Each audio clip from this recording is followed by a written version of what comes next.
It began with a moment of silence for the men who didn't survive the tragedy, and then down to business for the slow, excruciating detail of what is actually two probes, one by the Coast Guard and a second simultaneously by the National Transportation Safety Board.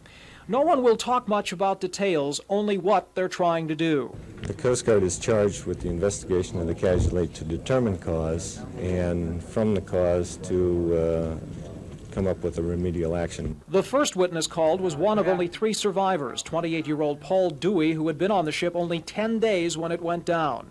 But in those short days, Dewey found problems. The number 5 hatch cover was filled with holes. All of the hatches were warped and didn't fit properly. And as the ship began to sink, bow first on his watch, Dewey said the chief mate thought that the number 1 hatch had cracked open. And Dewey questioned the ship's speed through the rough waters earlier. We were going full blast, he said, and really taking a beating. It's an old ship, he told the panel. Dewey made it to a life raft and, more incredibly, made it into the raft and tried for a half hour to help 4 others into it. But one by one they tired, and as he watched, they simply drifted away.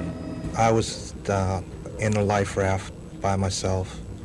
The helicopter, I flashed my flashlight for the helicopter, and they seen me and they came on over. It's just, you're just thinking on surviving, that's all you think of. You were pretty lucky. Oh, definitely lucky.